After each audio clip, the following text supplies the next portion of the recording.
Let's play that video. Why you talk straight this play false?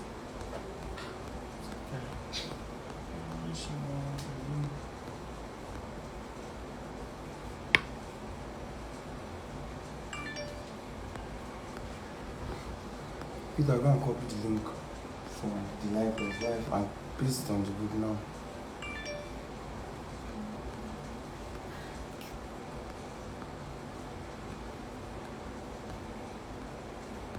The final lap is everybody's lap. For the third time, we'll be hosting Mastering Targeted Marketing with the proposed topic Resilience in Business. In particular, this year has been a year of ups and downs, even for business owners, for people, and now we're bringing it to a realization that even during these challenging times, you can still thrive.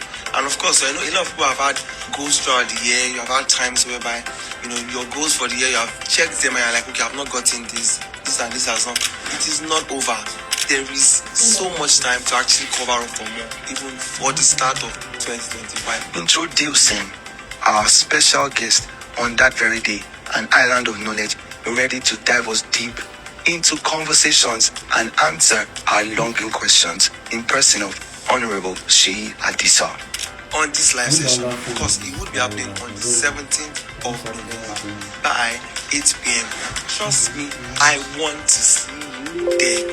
It promises to be insightful. See you and bye for now. Even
Nobody's live yet.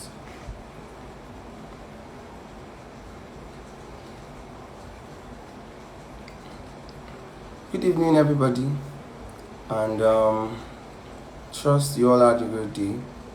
So sorry for the delay. We'll be starting in like 1 minute. And firstly, I would like to say a big thank you to every single person that that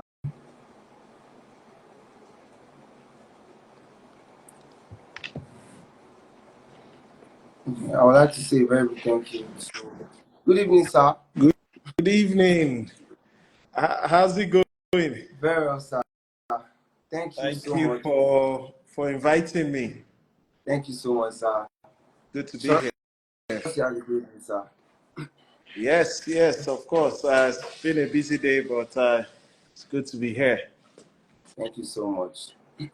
So this evening, firstly, I would like to appreciate every single person that is live tonight, and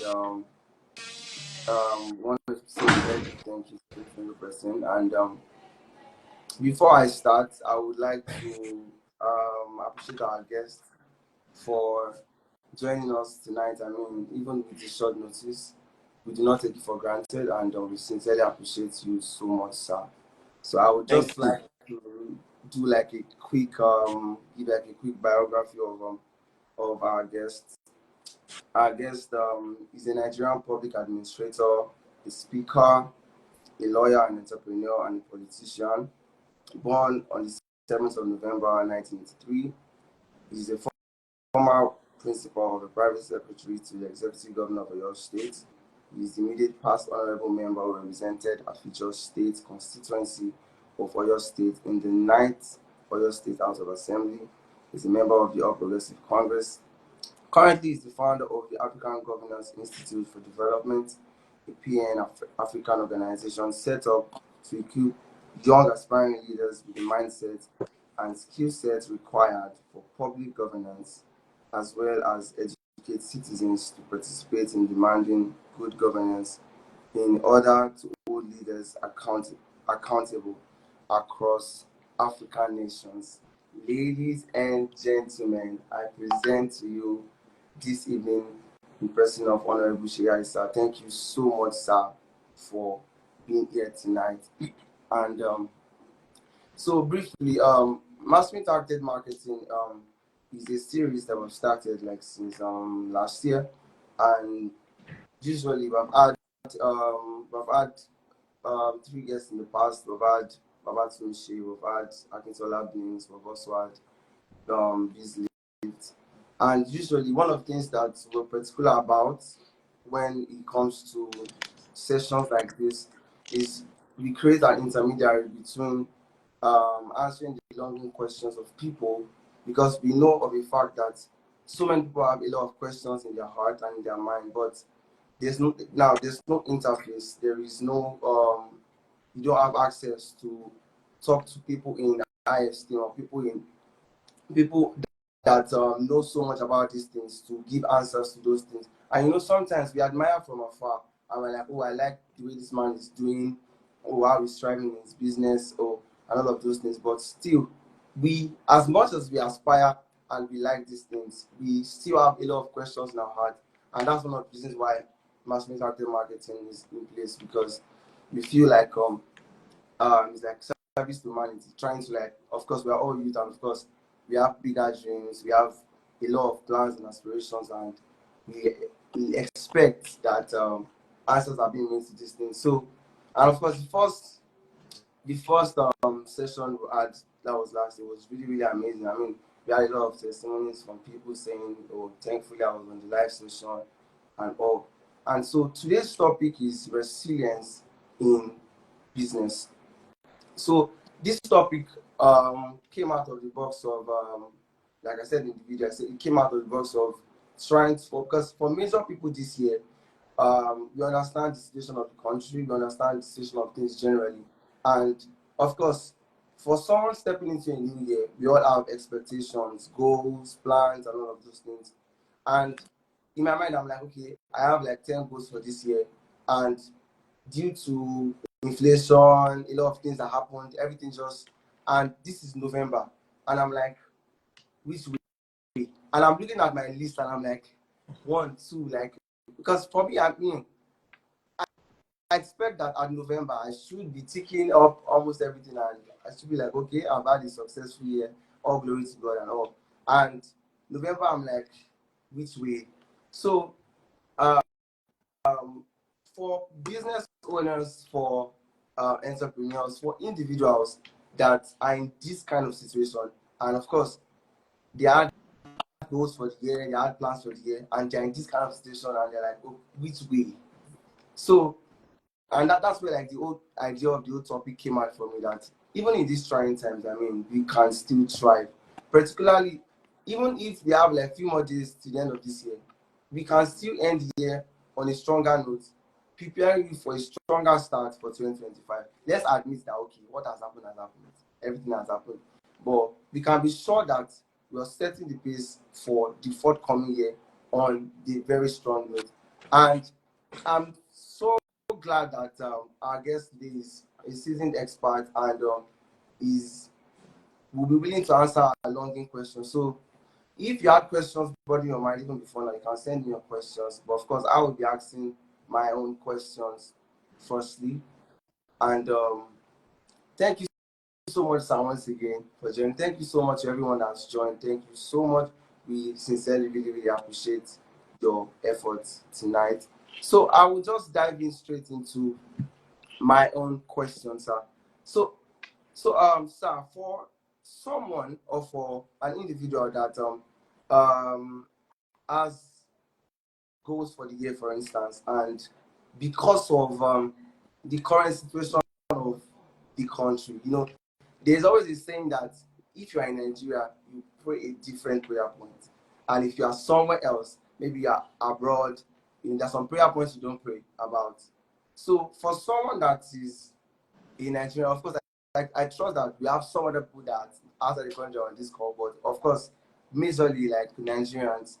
And of course, as a business person, currently you had goals for the year, and because of so many things that have happened over the past few months, you are in a state whereby you just feel like you want to give up, and you feel like, because I mean, for me, at the beginning of this year, I had friends that I saw their goals for the year, and I'm like, okay, it's possible, it's achievable. And now I'm thinking, I'm like, because in my mind, I'm like, this person has never done half of these things at all. So, what would you say to someone that is in that kind of situation, and of course feels like the major reason why these goals did not actualize is because of the current state of the country?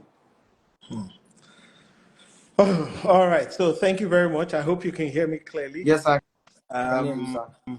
Thank you for inviting me. Thank you for the work you do. Thank you for creating a platform where people can learn. And like I said, thank you for the invitation. You know, as you were speaking, something came to my mind is that it's not just in Nigeria that things are harsh.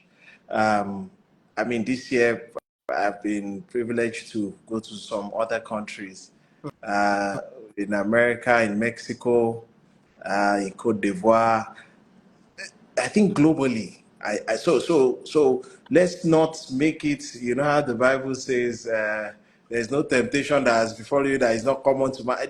People are going through things, all right. And I think when you are aware that this is a you won't make an excuse for things not working. Okay, you won't make an excuse that it's because you are in Nigeria, that's why things will not work. You won't make when you realize that look, everybody's going through it. So what am I going to do about it? Do you Mm. understand? I think Yes, that sir. will change your perspective very quickly to no, my own is a special case.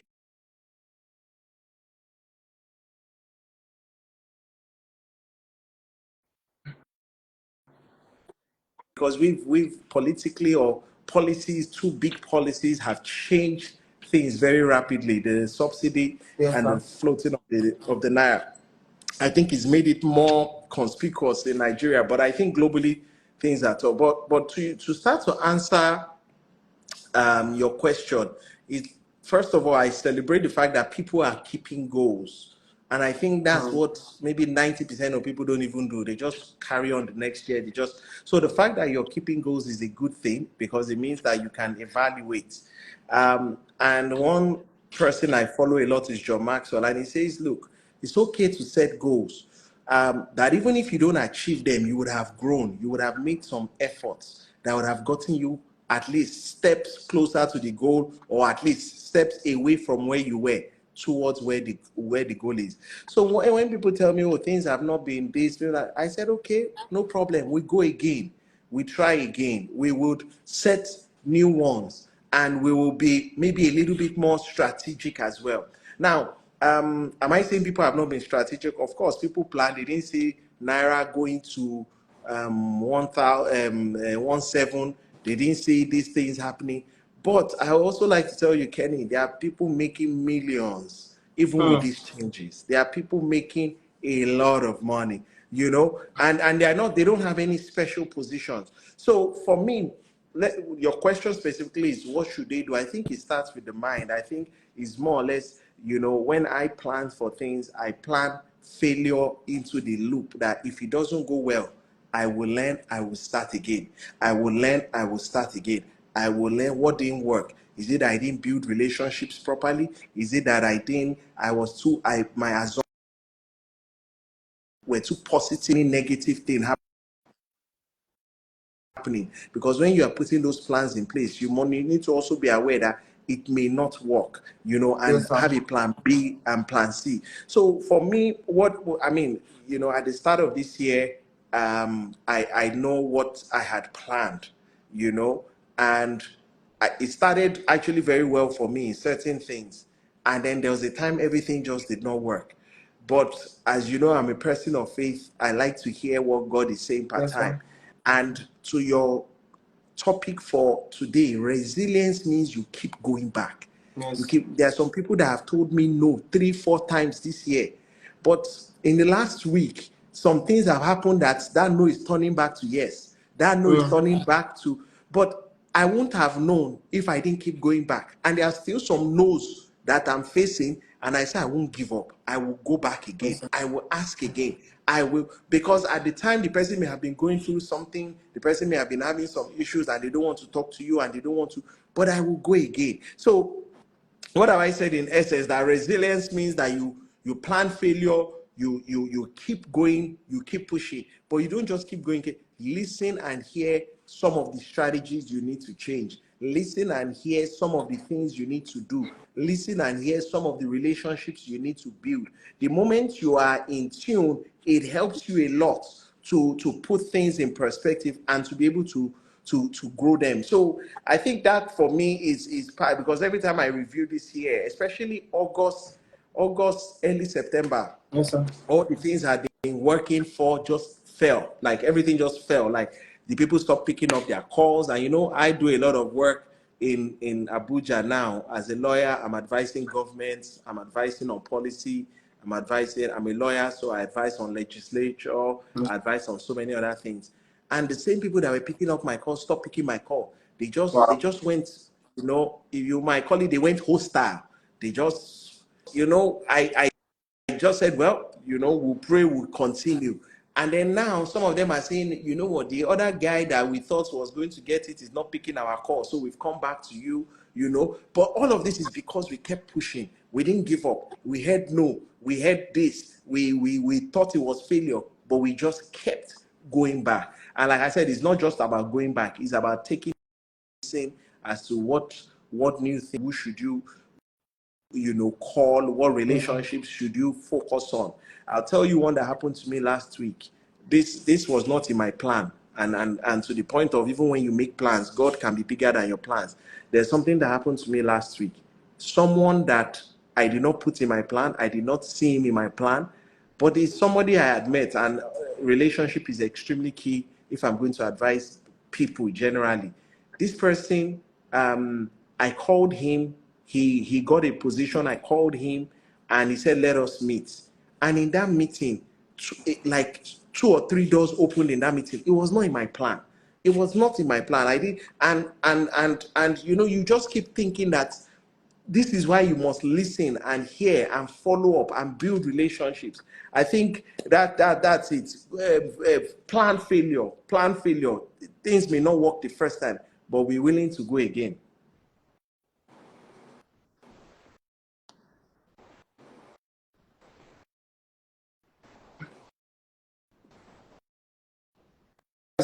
Can you hear me, sir? I can hear you. Is my network okay? Yes, I can hear you now. Oh, did you miss me for some time? No, no, no, no, no. It Okay, was just for like 2 seconds, but I think it's back now. okay, Yes, sir. So, all right. okay, I would like to say thank you so much for all you said. I mean, I mean, everything you said is actually like what's expected, because sometimes um, we have high expectations in terms of, oh, because we feel like, okay, we know this person, or because we have this access, we expect that we can have access to some things. Like you said instances whereby you were being ghosted even for calls and even for meetings and the like. So how can we prepare for these unexpected times now that we even know what awaits us even for the next season? For a lot of people, we can try to predict and say, okay, we don't know, for instance, the cost of fuel and the likes. We can't say what the cost will be even in the next few months, what inflation will be in the next few months. So even as business owners, and for someone that even has a goal for next year, for instance, how can I even prepare for the unexpected, for what is to come, So, judging so, from the current situation? so let me say this, and I hope you can hear me clearly. Let me say this. Do not Yes, bother sir. about things you cannot control. Bother about what you can control. Nobody can I can't plan for what is not within my control. I can't control the naira. I can't control the petrol subsidy. I cannot. And to try and plan based on what I have no control over, it can be very frustrating. What I can plan for is that I can plan to try and make more money. That even if the dollar goes to 2,000, I Mm. will be on the good place. I On can the good plan part. to build some things because one of the things that I see a lot is we're more concerned about what will government do, what we have no control. Is the recipe for frustration. If you keep saying, oh, would they move this? What can I do? Looking at the trends. So for example, I keep thinking, if what business can I do that will end me forex, because I know the foreign exchange is going high. So one of the things in my plans now is, okay, what do I start to do that will be giving me forex, so that if I need to pay for anything in the USD, I don't have to use Naira to pay for it, for example. And I think that's how we must start to think. The other thing is, you must have a product. Please, one Yes, of sir. the things I see usually is that when you have nothing, so to say, that is out there as an offer, and so another thing for forex, sorry, before I leave that is, right now I'm planning courses, I'm writing books. Those books, they will be in dollar, they will be on Amazon. You won't pay me in naira for it. If you are buying it globally, you'll be paying me in dollar. Do you understand? You'll be Yes, sir. paying me in foreign exchange. That's the Yes, sort sir. of thing I'm thinking to overcome certain things. The other thing is, please, you must have something you are offering. I spoke to Mm. somebody recently. The person has a shop, a supermarket. I beg your pardon. She has a supermarket. I was not Okay. like, things must be really tough with all the foreign exchange. She was just laughing. Said, tough. You are joking. This is one Mm. of the best times. She said, the moment the dollar goes up, I translate it to my goods and the customer pays for it. Wow. So she said, no, I'm no, there's It's nothing not wrong. bothered. If you they no, I bought that care. So Mm. because in the chain, they are not just the consumer, they are part of the chain. There is somebody to always pass things on to.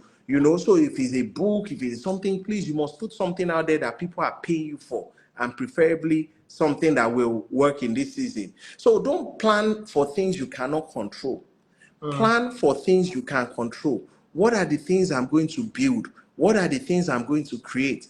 What are the things I'm going to add to this world that will make me money, regardless of what petrol is, regardless of what things is? I can't control those things. And I really, there's somebody I listen to. His name is Myron Golden. I listen to him a lot. He says, I don't even know how much my electricity bill is. I don't know how much my water Mm. bill is. He lives in the United. He said, I don't, my business is to make so much money that it That you can doesn't even matter afford. Mm. whether the dollar went up. It's not really my business, to be honest. So my focus is make money, make so Mm. much of it, so that regardless of what, whether you move dollar to Whatever. this or that, no, it's not. And so please, as you plan for 2025, don't, dollar will do its dollar, pounds will do its Mm. pounds. My own point Yes. is, okay, wait, what am I going to do so that I'm not just a consumer, the one that everything falls on the head. Yes, What am sir. I going to do? That I'm going to position myself so that I can also be a part of the flow. I can be in that pipeline. Is it something I'm going to offer online that can be paid in USD? Am I going to do some trainings for people that are abroad? Am I going to help people in diaspora that need things in Nigeria and they can pay me in dollars? Am I going to? Now, that is the sort of thing I believe we should be thinking about, rather than it will go to 2,000, it will go to 2,500. I can't control it, and I don't want to focus on that. But I will focus on what I will create that will pay me so much that regardless of what is happening here, it doesn't really matter. I'm earning as it's growing up. I'm earning as it's growing up. And trust me, there are so many things that can help you earn in foreign exchange. Thank you so much, sir, for that. I think for me, one of the things I was able to pick is that regardless of the current situation, just keep building on making more money for yourself.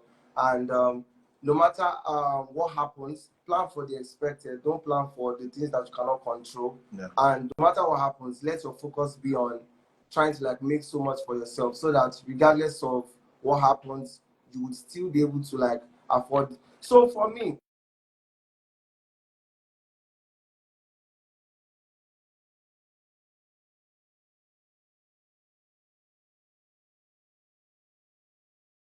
giving like this kind of advice, there is the fear of this competitive fear of, oh, what if this person is planning to do this? And I also have the same thing in mind, the fear of, oh, the competition fear generally, that you have like too many people that are thinking about these things. And because for smaller businesses that are actually trying to like thrive, they feel like it takes so much to actually get to that particular level, to start making so much. Because I mean, some people actually know that, okay, they can actually do some of these things to actually make more money, but they feel like the process and to get to that level is like the barrier for them. So what should people like that do? People that feel like maybe because their business has not gotten to that level to which they can convert so much. And So, okay, I get your question. So, first of all, they are swimming in the pond they are swimming in is too small. They are swimming in too small a pond. That's why it feels like it's crowded. That's why it feels like, you see, there are some things I have experienced in recent times that makes me understand that, Shay, you just need to make more offers. You just need to make more offers. My daughter was watching something on YouTube. To be honest, at my own level, it makes no sense. It's literally watching other people, do morning routine, do this, do that. Then I'll say, please, let me check how many million views. And I'll see 10 million views. And I'll see 25 million views. For for doll babies talking to for each what you other. think that is not relevant. I'm like, I don't get, I'm not sure I understand this. Do you know how much they are being paid by YouTube? Let me say this. Let me say this, and I hope people will get this. The model of making money has changed. We are still living in a world as if the only way to make money is 9 to 5, and it is being employed in a business or having a business, local business. The world has changed. A lot of people are still living in the old order. The world has moved on. YouTube, this guy I listened to, YouTube, he started his YouTube channel in 2022. He said by the end of this year, YouTube would have paid him $1 million. Imagine. That's passive income. All he does is he produces content and puts it Wow. on his YouTube channel. 2022 to now is just about 2 years. When he calculated what he had made from the YouTube passive, that's not he does other things. But from YouTube, he's been paid $1 million. The nature of making money has changed. You have to leave old wineskin for new wineskins. The world has moved on. A lot of people are. So when I hear somebody ask me that question, the person is still playing in the pond, the swimming pool they are in is too small. That's why it feels crowded. You need to get into the ocean. You need to understand that what I carry is not for Ibadan. What I carry is not for Jos or Plateau. What I carry is for the world. And so I'm going to shift my paradigm. I'm going to shift my thinking that what I have. So, for example, Kenny, you sing, you have music gift, you have communication creation gift. Who told you it's only Ibadan that needs it? Who told you? Mm. Who told you that? Now, if you position yourself knowing fully well, like I said in the last question, the power of the foreign exchange. Now, if I were you, for example, if I was your coach, Yes, I'll be sir. saying, look, how do we package you for an international audience? How do Mm. we ensure that your focus is now global? And then how do we start to create products that when you are sleeping, people will buy it? When you are not Yes, sir. even awake, your produce is selling. And then how many people want you to teach them how to sing, how to make this, how to do that? How many views would you get if you started to create videos on how to make videos or how to make whatever on YouTube? How many people would watch it? It will be Mm. better than watching two doll babies play with each other. Yes, sir. There's so much value we carry, but Yes, we are sir. still playing in too small a pond. And I think that's the biggest problem we have, is that we're still, oh, I have a Shegun who has the same idea. And because Mm. we are both in Bodija, Yes. Bodija is a small market, so our compete. No, no, no. You have another 5 billion or 6 billion other people out there People. saying, who has this? Saying, how do we patronize this? And at that point, if it's excellent, they don't care whether you are in Nigeria or whether you are in Ibadan or whether you are in Togo. If it's good enough, they watch it, they follow it, they Mm. tag it, they buy it. And that's how I need people to start to think. All this Nigeria is because your market is still just Just Nigeria. There, Nigeria. Yes. we live in a global economy, and until we shift that paradigm, if I write a book Mm. now, I'm not so much interested in carrying it around for people to be buying And it at selling. 2005. No way, no way.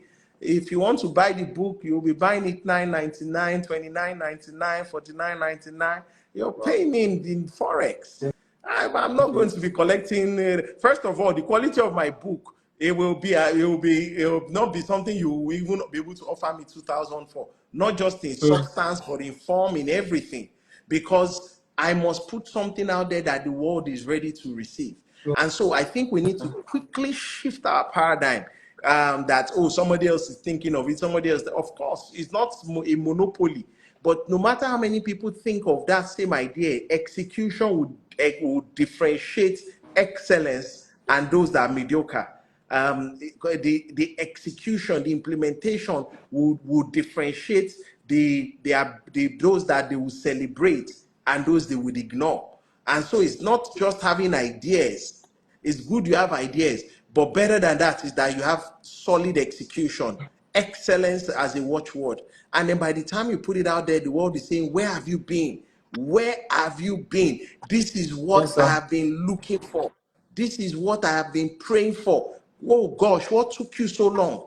How many can I buy? Mm. How quickly can you teach me? How much time do you have? I will pay you for that gift you carry. And I think that's what we need to do. We need to make more offers. We need to put more things out there. We need to have the mindset that the world is waiting for our manifestation, and we need to go Yes, out sir. and make it. And understand that the world of business has changed. Forget it. All this 9 to 5, all this, I must have my small business, I must be an employee or a sole trader. Yes. The world has left that place. And yes, of course, if you play in that world, you will get results from that world. But if you understand that actually, no, no, this is much bigger, this is huge, then you start to see the type of returns you're going to see. Thank you so much, sir, for that. I mean, I really hope that to everyone that is currently on this live, I hope you're actually jotting down. And if you have questions, please do well to send your questions. Our guests would do justice to those questions. I mean, I've learned a whole lot on this session already. And I think someone sent the question. It says, how does one remain resilient in this Nigerian economy? I think this is coming from a Nigerian, definitely. And it says, how does one remain resilient in this economy? Somebody from the UK who will say, how would we build resilience in the UK economy? Somebody from Mexico will say, how do we build resilience in the Mexican economy? Somebody in America will say, how do we build resilience in this American economy? They voted Donald Trump primarily, I mean, at least from what we are reading, because of Yes, the sir. economy, because the average Yes. American thinks that they are not as well off as they were Yes. before. That's why. Yes. Sir. So that tells you the petrol or gas, as they call it, they used to buy, has gone up in prices. But my point is that across the world, these are times that are not as they have been before. There are challenges, Yes. the war in Ukraine, the war in Israel, all of those things in the Middle East, all of those things it has an effect. So it's not just like I said, and I think I started answering it. The Nigerian economy is the Nigerian economy. Your own Yes, sir. business is you, your mindset, your belief system, your skill sets, your produce, what you're producing. You can't control the economy. You can't control the government. You can't control the petrol. You can't, and to be honest, you don't even want to. You don't even need to. Do you understand? Yes. My focus is that if petrol goes to 2.5, I must have made enough to be able to buy it. That's that. You to That's what afford I that. can control. That's what I'm going to focus on. And the questions I'm asking myself, Brian Tracy said, write 20 things that you can do to make more income. He said, by the time you get to number 7, you may start to struggle. He said, but push yourself. Go up to way to 20. By the time you get to 20, some ideas would have dropped into your mind that you did not think of. And I want to encourage that people do that as well. Write 20 ways you can make more money. Write, if you know, 20 ways you can make more Make money. more I'm going to write a money. book. I'm going to do a course. I'm going to train people. I'm going to do this. I'm going to do that. You might start to feel like, what else is left? I'm just on number 7. But keep doing it. Keep allowing your mind think. The answers are with you. You need to find a way to draw it out. Draw it out from your Yes, sir. inside, and then think. Make those phone calls, do those things. Don't worry about the petrol. Don't worry Yes. about the dollar. Forget that. You focus True. on you. Focus on what you can do. And when you say don't worry about it, what it should just tell you, because the dollar is speaking to me, the petrol is speaking to me. What it's saying to me is True. that you're planning, plan foreign exchange into it. In your planning, plan, how to make global money, not just naira. Plan how to, that's what is speaking to me. So as I'm doing all those my planning, I'm thinking, how am I going to make the type of money that will exceed this you paid you paid me 1 million. 1 million is less than is it it's just about 500 and 560. what's it called. It's ridiculous. It's ridiculous. So that's what I would advise. Don't worry about the economy. As you are complaining in Nigeria, the people in the US, believe it or not, are complaining. The people in the UK, believe it or not, are complaining. So we don't need to focus on that. Let that speak to us that we need to make foreign exchange, so that when others are saying, dollar is 2.5, you say, but when they send me money, it means that I'm changing it to at 2.5. So I'm Yes. making more money than I would have made before. Thank you so much, sir. I really hope that Mr.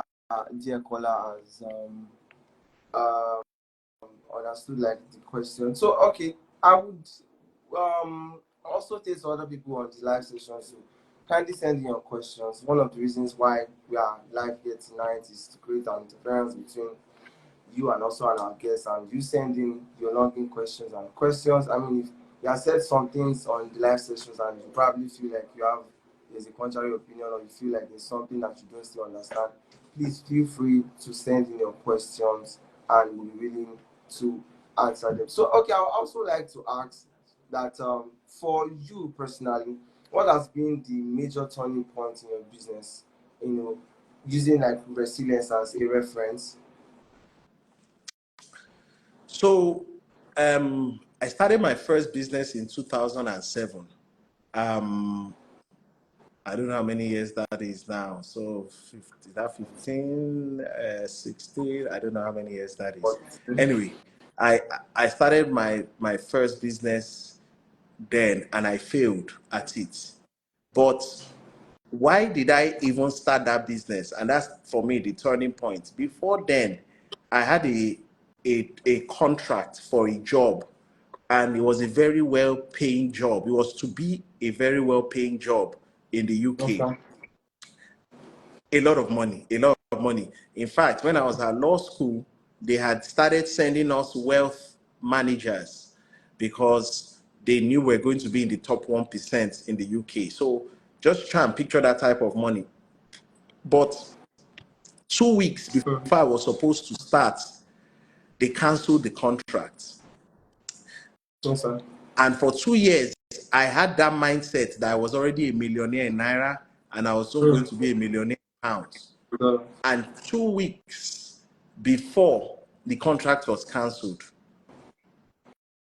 and I went into what I now know is depression. At the time, I didn't know, but I Wow. just kind of almost lost it then.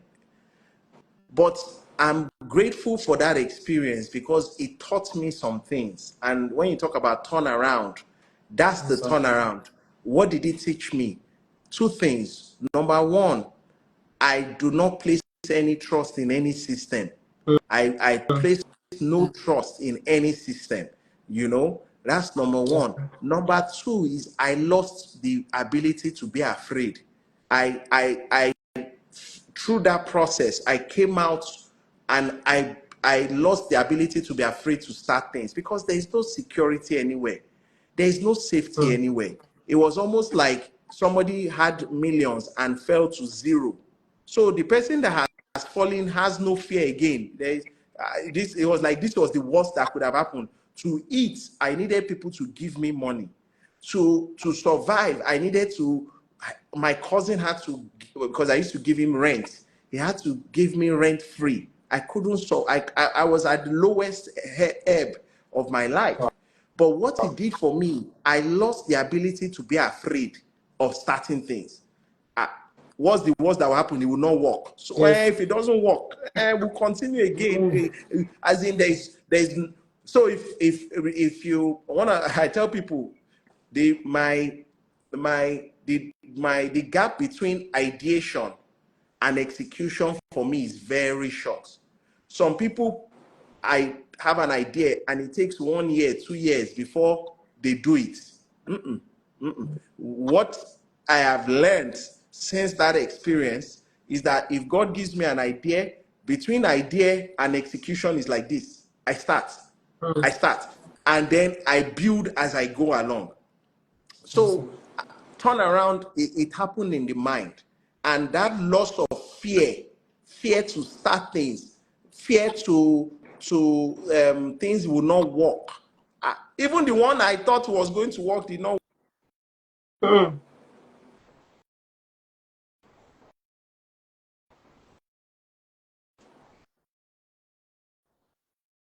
So Yes, I can hear you.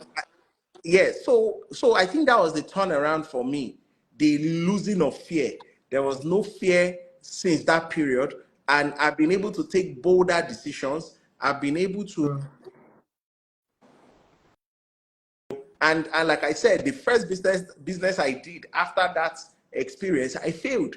But I just quickly got back up and said, well, it didn't work. No problem. Let's go.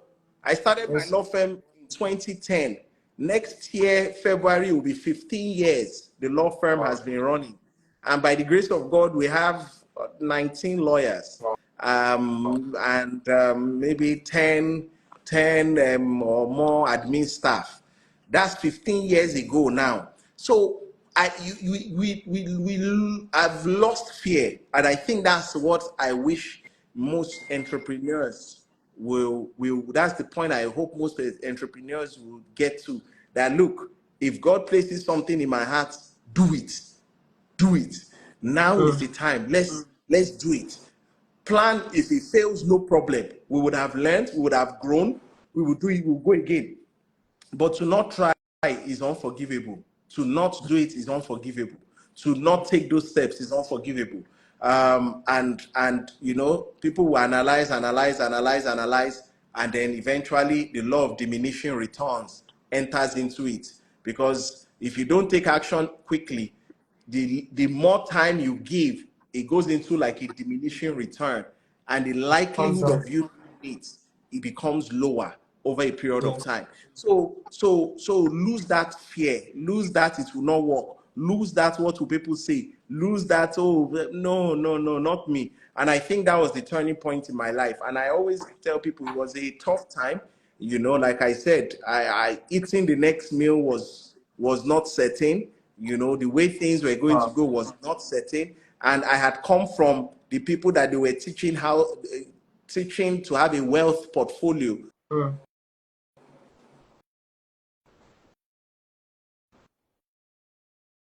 And I think that's a turning point in my own mind. And so I'm never afraid to start things. I'm never afraid to take up risks. As long as I have a clear understanding that this is what God will have me do, I run. Yes, I sir. run. And as we go, we start to fix the rest. Thank you so much, sir, for Yeah. that. So, like, I would like to say something. From everything you've said, we understand that we should not be dependent of whatever the country is positioning us into. But what role does the government play in trying to like make things very easy for us as individuals? Now we know that we should not limit ourselves to just our location, our country, and of course we should picture being global and all of those things. But what role does I know that you are someone that you know quite a lot about the government, you being also a politician and all. What role does the government play in trying to like at least make things a bit easier for us as citizens? Kenny, I'll answer your question, but like I said, don't worry about the government. Nobody is coming to save anybody. Don't worry about the government. And I'm not just saying Nigerian government, I'm saying government generally. Now, of course, the job of government is to create an enabling environment. Um, but a lot depends on the leadership. So one of the criticisms I give we politicians is we are very interested in the picture, the photo ops. Oh, we gave some farmers fertilizer, we gave Mm. some farmers empowerment, we Yeah. gave some people this, we gave them that. But have we even been to their farms? Mm. Have we even visited their places? Yes, sir. Have we asked them, how do we help you with your exports? Have we Mm. visited to know that actually maybe instead of just money, what you actually need is some equipment? Mm. Have we tried to go a little bit more? In agriculture, they say, have you gone the last mile?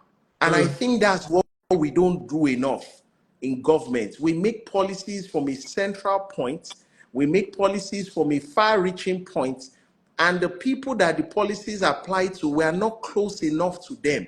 We haven't done the work of going into the field to ask those questions, to interact with people, so that the policies we are making are more appropriate for the people. It's not just you came to Abuja and we took picture and we gave you a check and we took a photo and it was on a news TV station and everybody Okay. was, oh, they've done this. No, that's what I say. And it's not just Nigeria, please. I've been to a few African countries and even across the world. It's the same thing. Politicians play to the gallery.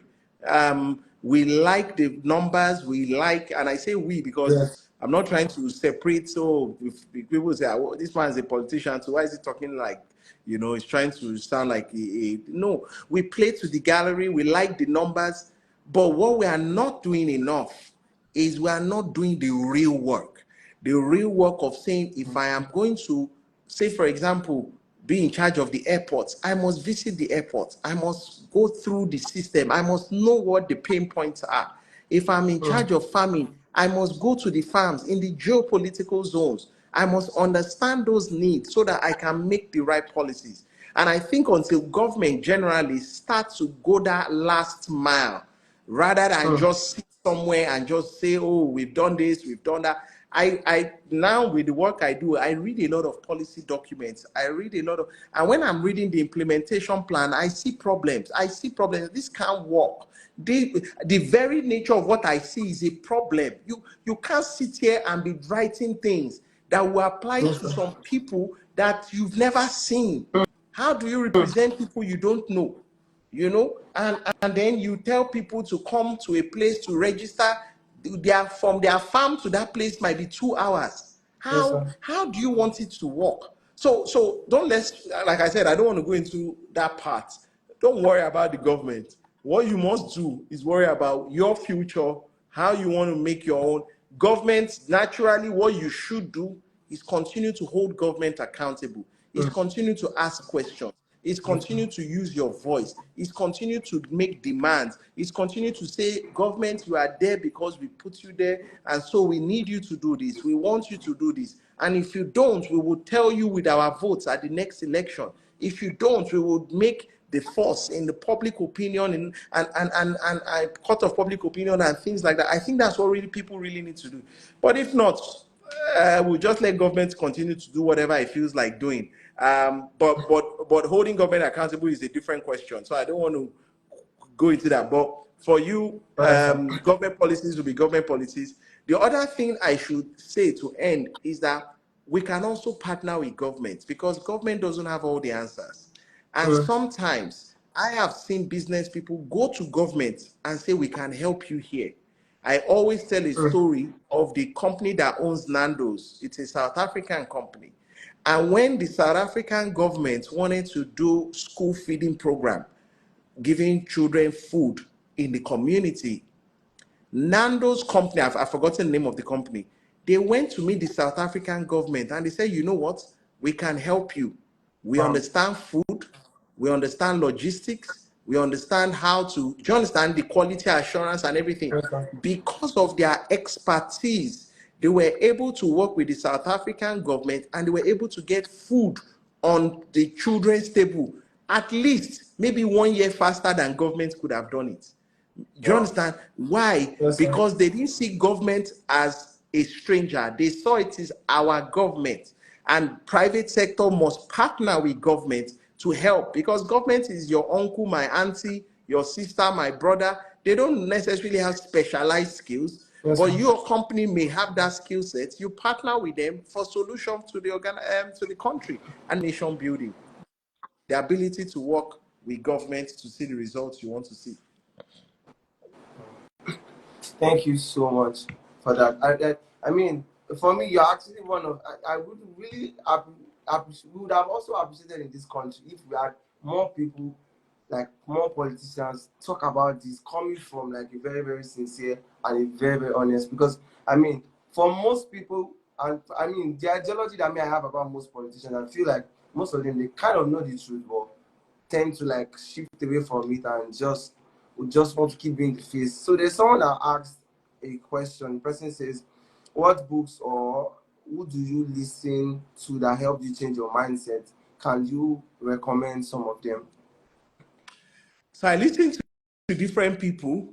I listen to John Maxwell and Miles Monroe a lot for my leadership mind.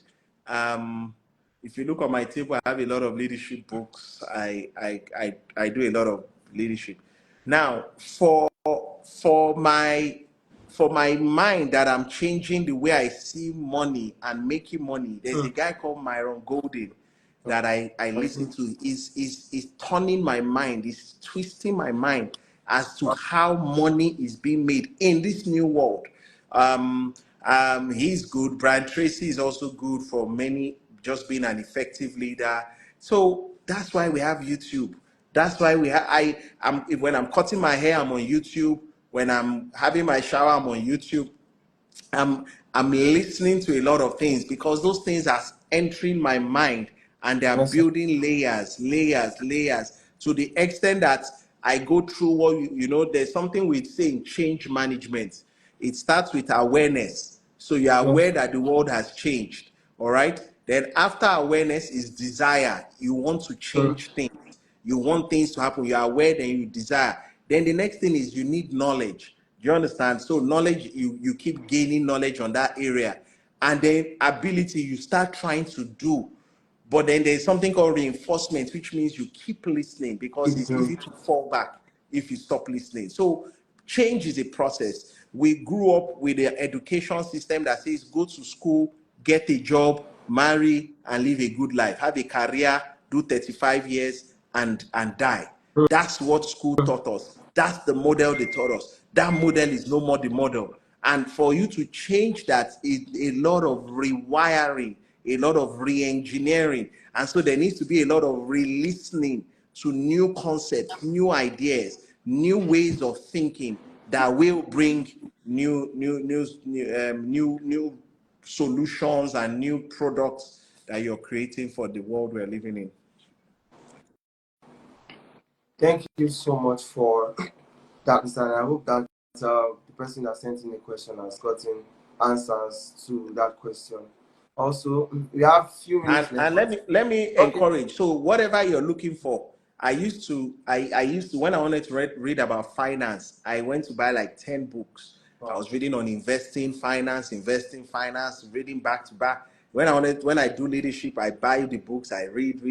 When you want, so any area, just Google, read, find things, content, and then keep eating it so that it can help your mind. So I'm not saying the people I've mentioned are the best, but I listen to them, they've helped me. For nation building, for example, I follow Al Maktoum, the Crown Prince of Dubai. I read his books. He helps me think about how you build nations, how you build societies. So for different areas that I feel I'm called to, I look for books like that and I read them. And I think that intensity helps you a lot to change your mindset. Thank you so much. I mean, I'm actually taking note of these authors because I would, after this live, I would go back and take note of all of these things because the quality of what we would exhibit is based on the knowledge of information that we have in our head, and that would only happen. That would only happen based on how much we take in, and reading books will actually like really foster those things. And thank you so much to everyone that's joined. And if you have questions, we still have like some few minutes left. I also once again I also like to appreciate our guests. For his patience and also for answering our questions so far. And I'm saying hi to Mrs. Gusto Baby, to Tim Tokweda, and to every single person that has joined the live.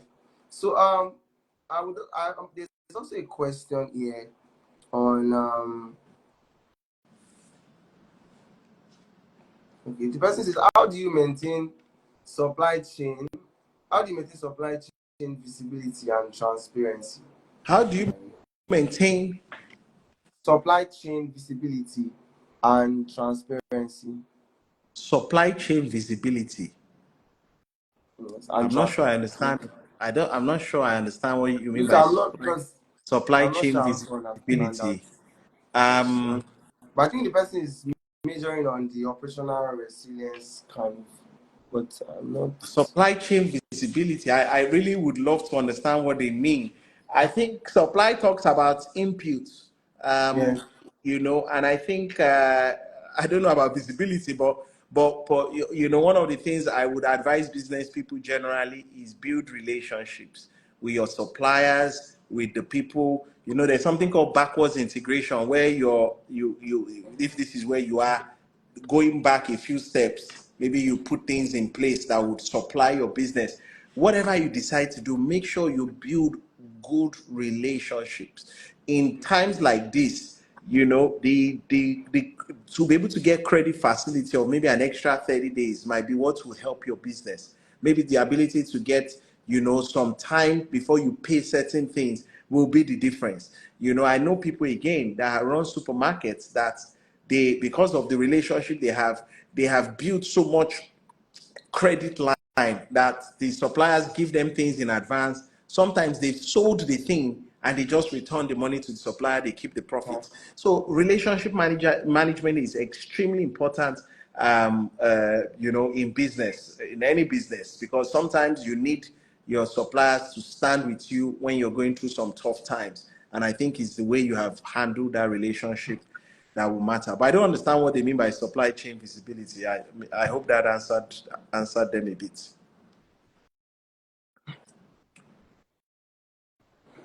All right, sir. I don't know if you still have one more question, but I would like to conclude. And once again, I'd like to say thank you to everyone that's joined. For me personally, I've been able to pick a lot of points, and I mean, even diving into 2025, I would say that there are so many things that I would particularly look into, and not just look at the circumstances or the situations of things or those things that are going to hold me down. Regardless, I should see myself actually thriving out of whatever situation or under any circumstances that I Kenny, find let me myself. let me let me just quickly say this. Okay, sir. Even if you planned 2020 excellently, you couldn't have planned COVID. You couldn't Mm. have planned. There are some things that will show up you So, cannot plan, and that's why I've said I want to reemphasize those two things. That number one, focus on your own. What those things should tell you is it should help your strategy in how you plan. Do you understand? Other than that, that's all you need them for is the environment. So you use that, if you like, to plan, because some people made billions in COVID. Do you understand? And the yes, sir. second thing, which I always tell people, is adaptability, and you get that adaptability a lot from what you hear. Do you Mm. understand? There are some Yes, sir. strategies you will hear in the place of prayer, in the place of just on study, and then those things you learn, you can quickly adapt your circumstances. I would say it's extremely important, and I hope people, regardless of what 2025 holds, they will Yes, be sir. able to adjust. So I think on this note, we would be. I think it's a good time to actually like conclude tonight's session. And once again, I would like to say a very big thank you to everyone that has stayed from the beginning till the end. I mean, I've seen some people stay all through tonight. Thank you so much. And I hope that on this note, we can actually take so much to do for the coming seasons and the coming year as a whole. And I mean, for me, I would say keep doing it, keep doing it. I mean, it will pay off. Do not feel like it would happen. Just stay at it. Be consistent. Be intentional about these things. And yes, definitely, I'll definitely say replay. Be intentional about so many things. There's a whole lot that you carry. I mean, there's a whole lot that the world is waiting for that you carry. Just be consistent. And in the midst of all of these things, there is light coming forth. And I trust that to everyone on this life, I trust that this new season that is set before us shall be the best yet for us. Thank you so much to our guest for joining us tonight. And I don't know if you have any final words tonight before we. No, I think we've said a lot already. I Okay. just want to encourage us that strong times should create strong people, and Hmm. I think that you must not have a victim mindset, Hmm. that everything is happening to me. You are one that must have the attitude, I will happen to things. I will be the one to happen to things. And it's a big mindset difference. Uh, one person feels like I'm unfortunate. It's just things happening. The other person feels, I don't care what's happening. I'm going to Yes, sir. make it work. And I think it starts with that mind. If you have the right mind, then you will go into the world seeking to dominate it. But if you have the other mind of, well, it's just so bad, dollar went up, petrol went up, there's nothing I could have done, then Hmm. what you continue to fall on the weight of pressure. One thing I learned a long time ago, even the type of questions you ask, when you say I don't have, it's a mindset.